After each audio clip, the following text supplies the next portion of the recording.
Salam sejahtera kepada semua pelajar.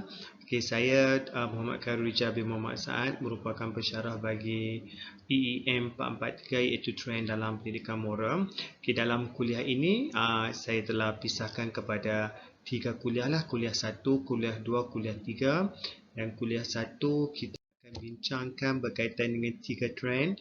Trend yang pertama berkaitan dengan gejala sosial, trend yang kedua berkaitan dengan penganiayaan kanak-kanak, dan trend yang ketiga peranan pendidikan Islam dan juga pendidikan moral.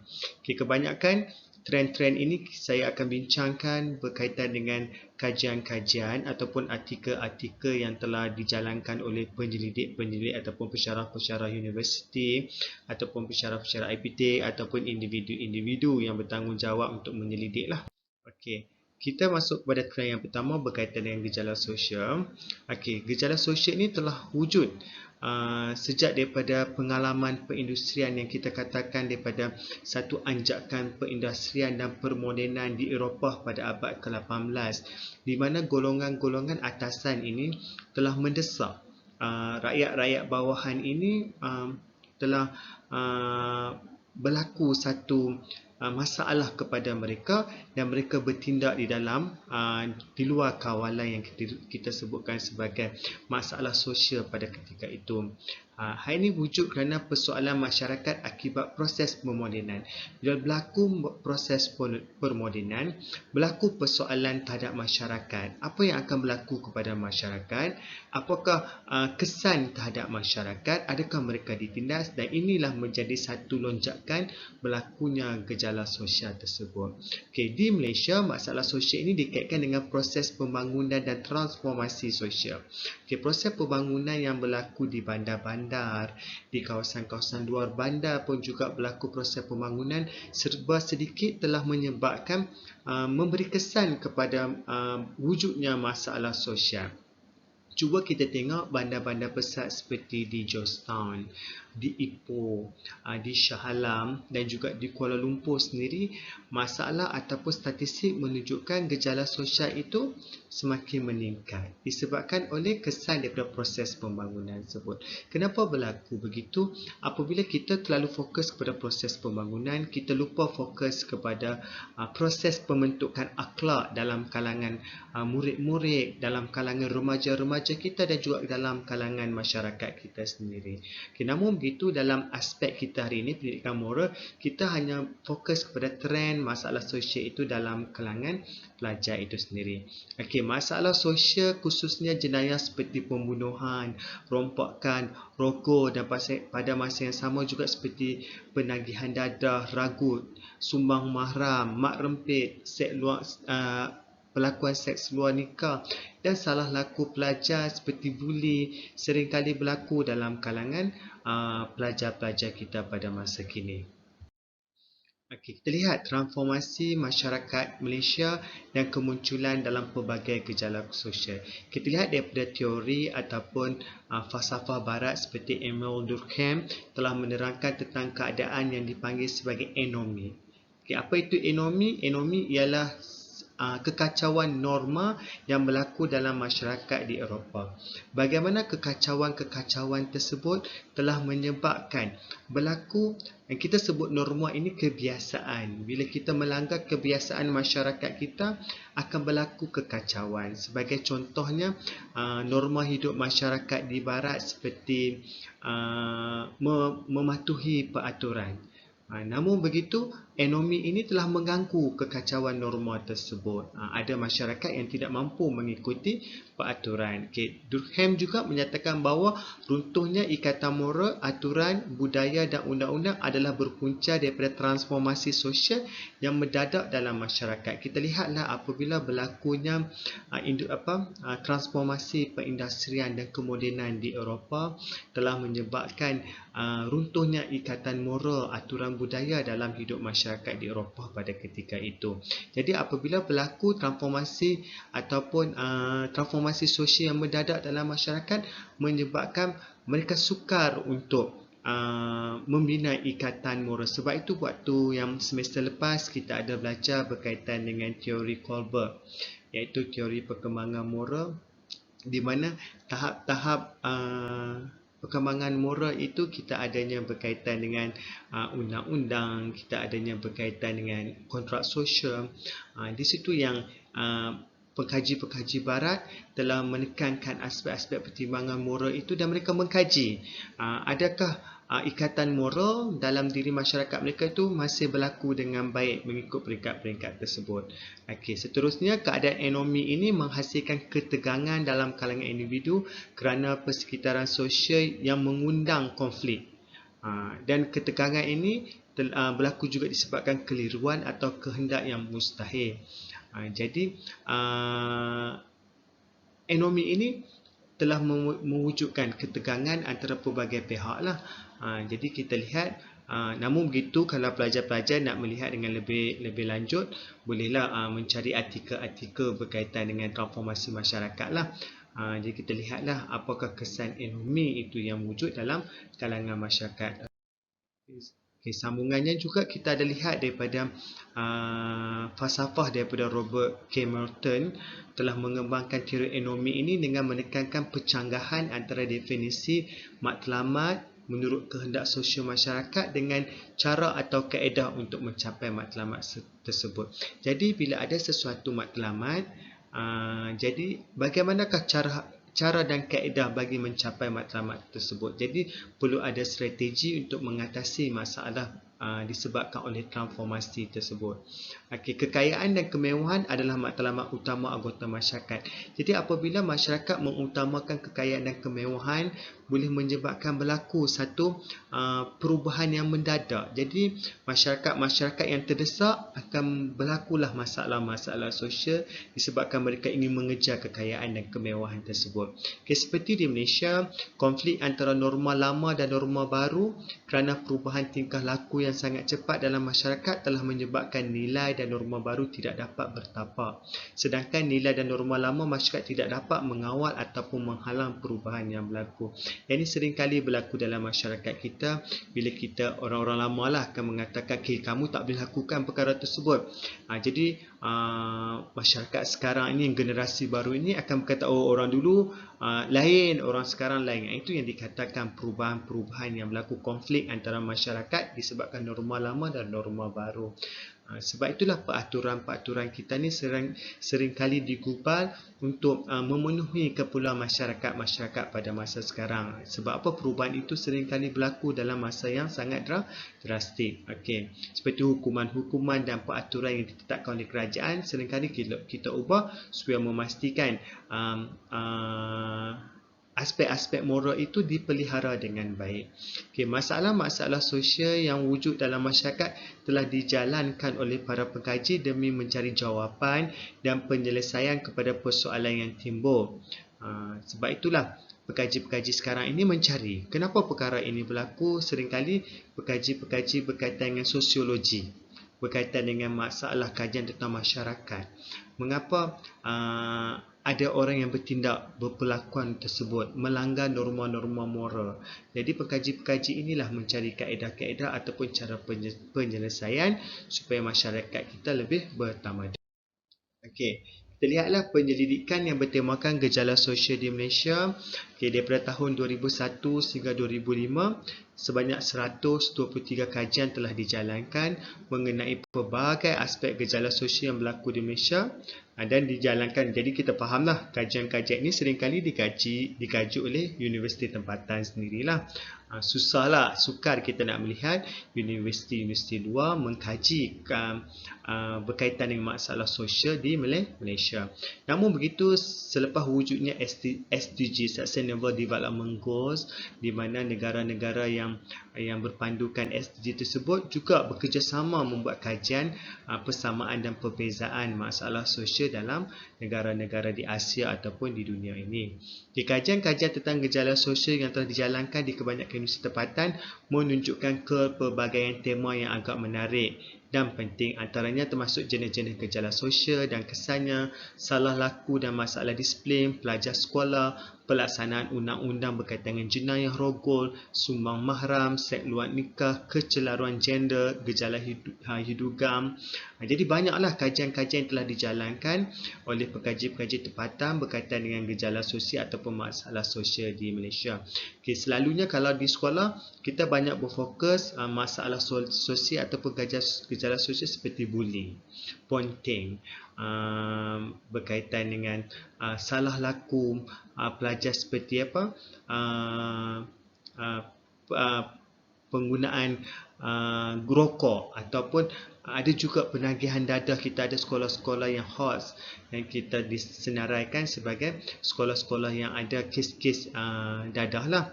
Dan juga kita ada gejala hidugam, perlumbaan haram pun ada pelajar-pelajar kita terlibat juga. Jadi banyaklah kajian-kajian telah dijalankan. Ini antaralah kajian-kajian seperti Rokiah Haji Ismail daripada UKM. Dia telah mengkaji salah laku di kalangan pelajar sekolah menengah. Okey, yang ni dia buat kajian tentang kualitatif lah. Dia interview keluarga-keluarga dan juga individu-individu yang terlibat dalam salah laku tersebut. Okey, kajian oleh Abdullah Saif Abdullah tahun 2001 dari UIA. Dia lebih mengkaji berkaitan dengan masalah disiplin pelajar sekolah menengah. Okey, kenapa kebanyakan kita mengkaji sekolah menengah? Sebab autonomous moral ini berlaku pada umur 16 tahun. Jadi umur 16 tahun ini dikatakannya murid-murid ataupun pelajar-pelajar kita dapat membuat pertimbangan moral yang sewajarnya. Namun begitu bila kita cari kenapa masih tidak bermoral pelajar-pelajar kita. Jadi bersesuaianlah kita buat kajian kepada pelajar sekolah menengah tersebut. Okey, kajian Cik Din daripada Universiti Malaysia Sabah, dia mengkaji hubungan antara pengalaman dibuli, hubungan sosial dengan depresi di kalangan kanak-kanak, remaja dan dewasa. Jadi dia tengok hubung kait orang-orang yang dibuli ni adakah memberi kesan kepada tekanan yang kita sebut sebagai depresi dalam kalangan kanak-kanak, remaja ataupun orang dewasa lah. Jadi contohnya hari ini dibuli, apakah kesan pada masa akan datang? Adakah mempunyai hubungan terhadap tekanan? Jadi kajian yang seterusnya, kajian oleh Tek Ye Kun dari Universiti Utara Malaysia, lebih kepada membincangkan program yang bersesuaian untuk mencegah masalah rogol dalam kalangan kanak-kanak di Malaysia. Jadi banyaklah kajian-kajian yang telah dilakukan. Okey, seterusnya kita masuk kepada unit yang kedua berkaitan dengan penganiayaan kanak-kanak. Jadi kita fahamlah penganiayaan kanak-kanak ini adalah keganasan keluarga. Gejala penganiayaan dan pengabaian kanak-kanak di Malaysia ini seringkali berlaku disebabkan pelbagai faktor. Jadi perbincangan ini kita lebih kepada kajian yang telah dilakukan oleh Rahimah Abdul Aziz. Okey. Dalam pengenalan, kajian oleh Rahimah ini telah membincangkan tentang kebahagiaan dan keselamatan dalam rumah tangga ini. Seringkali berlaku juga masalah-masalah keganasan dalam rumah tangga disebabkan oleh ibu bapa. Jadi kerana apa? Anggota-anggota ahli keluarga ini bersikap bermusuhan dan boleh menyebabkan keselamatan dalam kalangan kanak-kanak ataupun anak-anak mereka. Okey. Secara umumnya, keganasan keluarga antara lain merangkumi penganiayaan kanak-kanak, keganasan domestik, keganasan oleh kanak-kanak, penganiayaan adik-beradik dan penganiayaan warga tua dalam keluarga. Jadi banyak aspek yang boleh kita rungkaikan. Bukan saja menganiaya kanak-kanak, tapi keganasan domestik itu setempatlah. Keganasan oleh kanak-kanak, kanak-kanak itu sendiri yang membuat keganasan dalam ahli keluarga. Namun kita lebih fokus pada penganiayaan kepada kanak-kanak. Jadi secara umum banyak kajian menunjukkan bahawa sasaran dalam penganiayaan ini lebih kepada keganasan fizikal dalam keluarga adalah kepada kanak-kanak. Terutamanya kanak-kanak di bawah umur 6 tahun. Kalau kita lihat daripada tahun lepas, awal tahun ini banyak isu-isu berkaitan dengan kanak-kanak yang dianiaya sehingga terbunuh. Okey.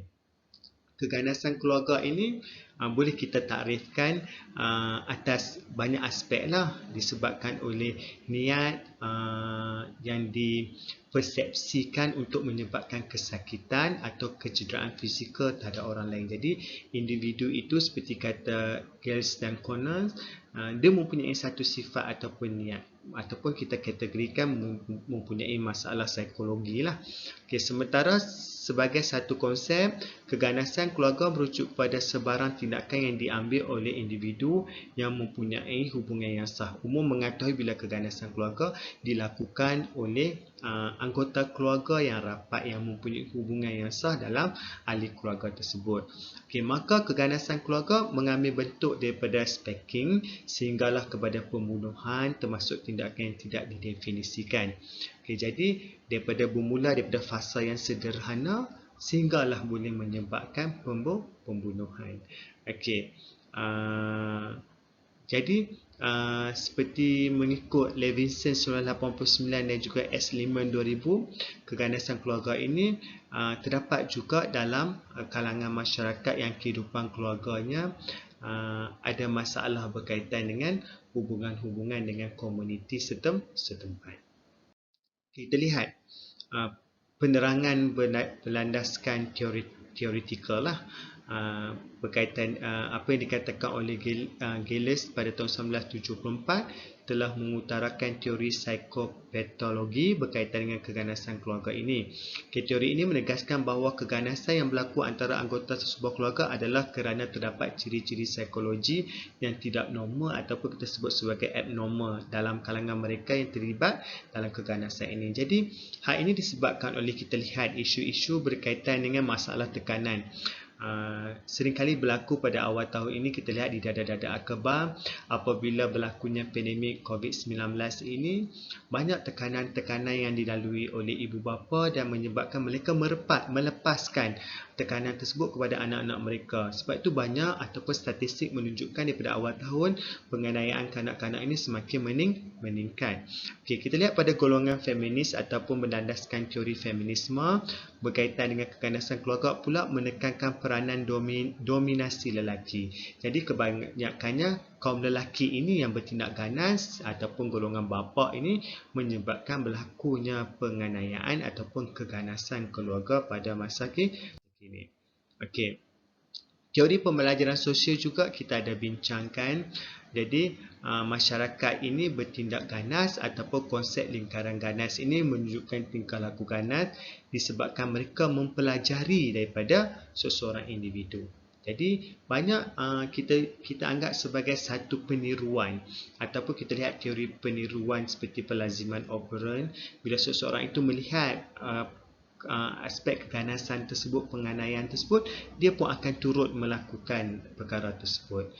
Selain itu, teori budaya juga memberi tumpuan kepada penerimaan keganasan dalam sistem nilai masyarakat dan norma sosial, menentukan bila dan dalam keadaan apa perilaku ganas itu boleh diterima. Okay, satu ketika dahulu banyak masyarakat dunia memiliki norma budaya dan perundangan yang memberi hak pada seseorang suami. Sebab itu kadang-kadang bila kita lihat, bila kita terlalu mengikut norma-norma masyarakat yang tidak wajar, mereka katakan okey, autoriti kepada seorang bapa, jadi boleh bertingkah laku ataupun melakukan sesuatu kepada ahli keluarganya. Kadang-kadang bila perlakuan tersebut ataupun diterima norma tersebut menyebabkan berlakunya penganiayaan tersebut. Dan kita ada juga membincangkan berkaitan dengan Strange Theory oleh Merton 1957. Okey. Kita tahulah aspek penganiayaan kanak-kanak ini adalah sebagai satu bentuk keganasan keluarga. Memang semua tahu bila ada saja isu berkaitan dengan penganiayaan kanak-kanak, tindakan yang tegas oleh akta penganiayaan kanak-kanak itu akan diambil terhadap salah laku tersebut. Hal ini kerana apabila pasangan suamilah semakin bertindak ganas terhadap isterinya, mereka juga berkemungkinan menjadi semakin ganas terhadap anak-anak mereka. Jadi selalunya bila seorang bapa ini bertindak ganas kepada isteri, jadi dia juga melepaskan amarah tersebut kepada anak-anak mereka. Okay, berkaitan ini juga boleh dikatakan bahawa pada satu ketika dahulu hampir semua institusi utama dalam banyak masyarakat mempunyai hak menggunakan kekerasan dan keganasan terhadap anggotanya. Ini seperti kita bincang sebelum ini, kita letakkan autoriti itu kepada seorang bapa. Jadi seorang bapa ini boleh bertingkah laku apa saja. Sebab itulah menyebabkan penganiayaan kanak-kanak dalam keluarga ini semakin meningkat. Selain itu, kita lihat juga kalau masyarakat di Asia ini, autoriti itu kepada ibu bapa boleh merotan, memukul anak-anak untuk membimbing, mendidik. Namun begitu kadang-kadang bila terlalu over ataupun terlalu berlebih-lebihan menyebabkan berlaku penganiayaan. Sebab apa? Bila kita memukul sehingga menyebabkan kecederaan, kecacatan, boleh diambil sebagai tindakan penganiayaan kepada kanak-kanak, meskipun itu anak-anak kita sendiri. Jenis-jenis penganiayaan ada banyaklah. Kita ada penganiayaan terhadap fizikal, pengabaian fizikal, penganiayaan seksual, penganiayaan dan pengabaian emosi. Kebanyakan semua dah fahamlah aspek-aspek tersebut. Kalau berkaitan dengan emosi ini, contohnya kita bagi tekanan kepada anak-anak kita, kamu mesti dapat peperiksaan surat A. Kalau tak dapat surat A, kamu tak dapat duit belanja. Itu satu kita sebut sebagai penganiayaan kepada emosi. Ini adalah faktor-faktor berlakunya penganiayaan kanak-kanak.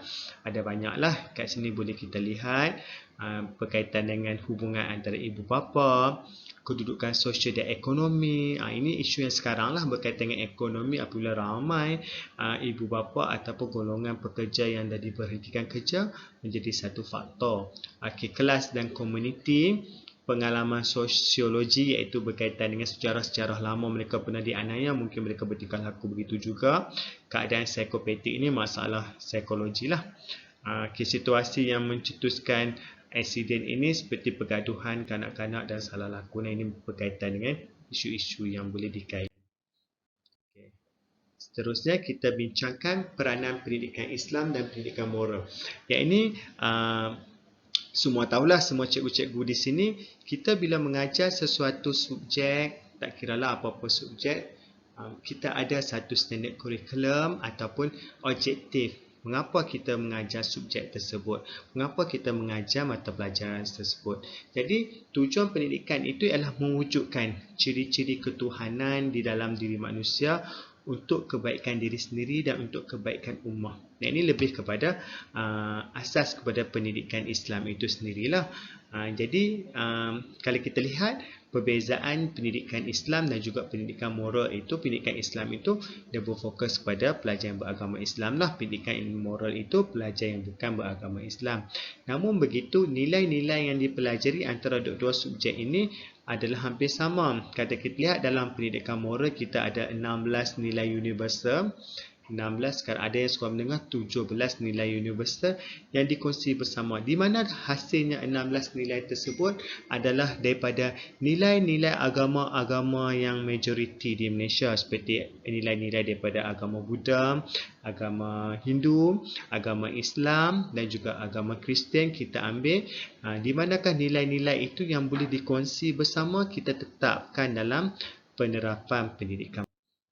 Yang ini kajianlah latar belakang masalah. Kita tahulah disebabkan ramai pelajar-pelajar kita tidak mempunyai asas moral ataupun nilai-nilai yang sepatutnya dalam diri mereka.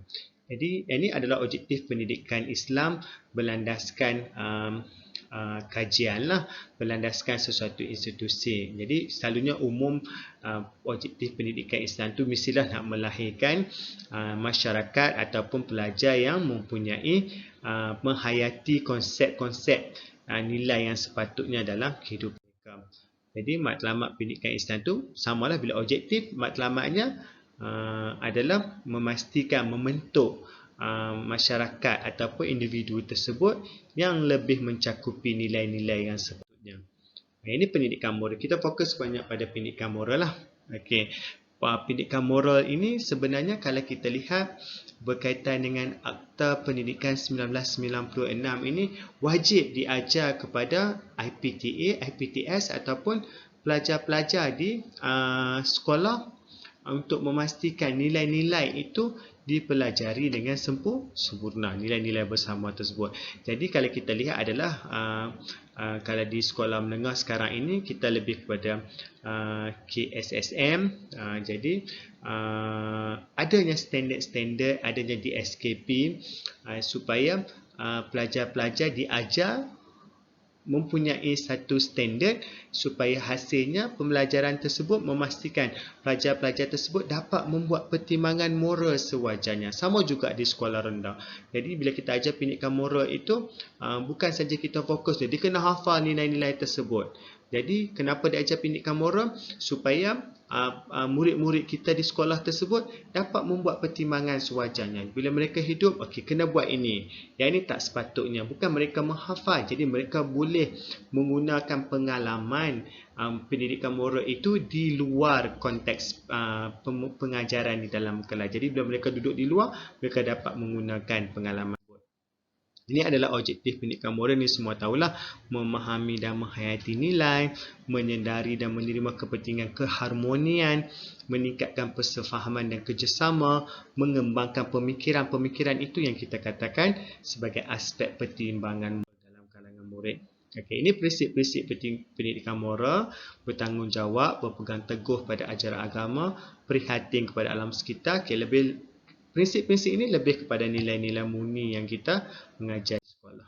Okey, faktor remaja terlibat berkaitan dengan masalah sosial ini adalah ni faktor-faktor lah. Ini secara sepintas selalu untuk kesemuanya. Okey, sekian saja untuk kuliah yang pertama. Kita akan bersambung untuk kuliah yang kedua, lagi 3 isu ataupun 3 lagi trend yang kita akan bincangkan. Terima kasih.